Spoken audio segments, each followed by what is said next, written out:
Today I'm going to be reviewing this Lifepro Timbertrek treadmill that was recently sent to me by the brand. So what I'm going to do is I'm going to open this up, show you exactly what you're going to get inside, if there's any assembly required, all of those sorts of things, and then also test it out. So this is everything you're going to get inside. So you're going to get some instructions about like walking and that sort of thing. You're going to get the remote. It actually does come with the little battery that you're going to put on the back there as well.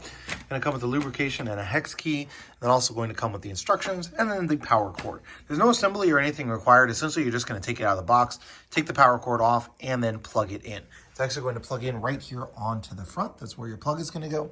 I will give you a measurement here of this cord. I'm going to grab a tape measure just to measure that.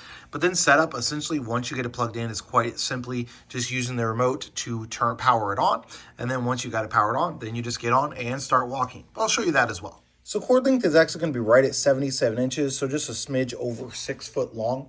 I definitely would prefer if the cord was a little bit longer, as you're going to have to be within 6 foot of a power cord, which can be a little bit annoying, like you have to find it in a bedroom or something like that. So I definitely would prefer if they would have extended that cord just by a little bit, just to make it a little bit easier. Not the end of the world, of course. Can run an extension cord or can move this around to get it closer to an outlet, but definitely would have liked it if the cord was a little bit longer. So let me go ahead and test this out now. So you can kind of see what I'm talking about with the cord just quite simply being too short. So I've got it here in my living room, and it's not even long enough to go, like if I was right against the couch, even if I went through the couch, it wouldn't even be long enough to go to that plug behind. So I'm gonna have to run an extension cord.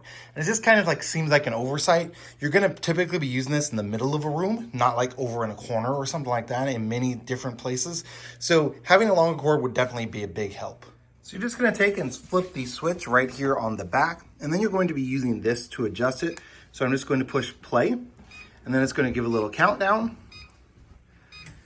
And then the pad itself is going to actually start moving. So it is going to move even with you not on it.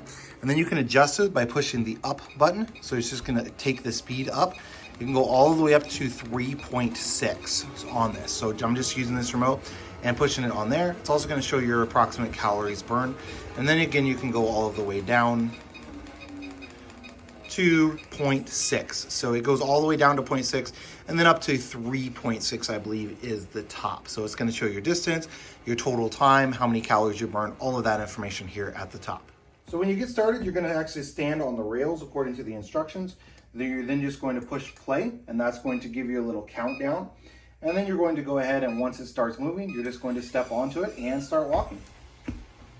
So if that feels a little bit slow, you can obviously just hold the remote in your hand and then adjust it as you're going through, and then you can make it a little bit faster, a little bit slower, whatever you need. So just, it does move on its own, so that's gonna be a really nice feature.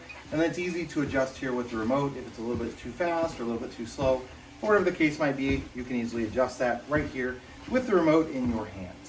One thing I did want to mention was the noise. So this isn't gonna be extremely loud. Truthfully, my footprints or my footsteps are actually gonna be louder than the actual machine itself. So it's not gonna be like super, super loud. So that will be nice for like using it maybe at night after the kids are in bed or something like that. You don't have to worry too much about exactly how loud this thing is gonna be. It's not making a lot of noise. Again, just my steps themselves are louder than the machine.